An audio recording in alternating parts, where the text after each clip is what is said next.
विद्यार्थी असं तुम्हाला वाटते का?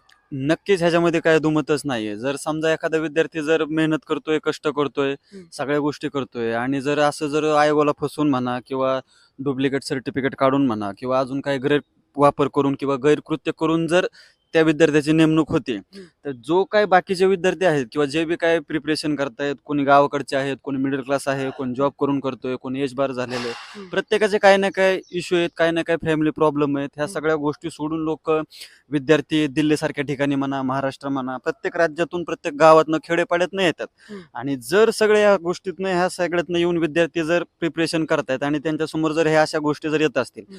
तर निश्चितच त्या वडिलांचं, त्यांच्या मागं त्यांच्या फॅमिलीचं हं. आणि तो बी विद्यार्थी जो करतोय त्याचं पण कुठेतरी मनोबल ढासळलं जातं, की यार आपण प्रिपेअर करतोय ह्या गोष्टींसाठी आणि जर ह्या गोष्टींमध्ये जर असं जर थोडंफार काही ना काही गोष्ट होत असेल, हं. तर निश्चितच चुकीचं आहे आणि ह्या सगळ्या गोष्टींचा आम्हाला पण कुठेतरी म्हणजे असं वाटतं आणि ह्या गोष्टीवरती आयोगाने नक्कीच विचार केला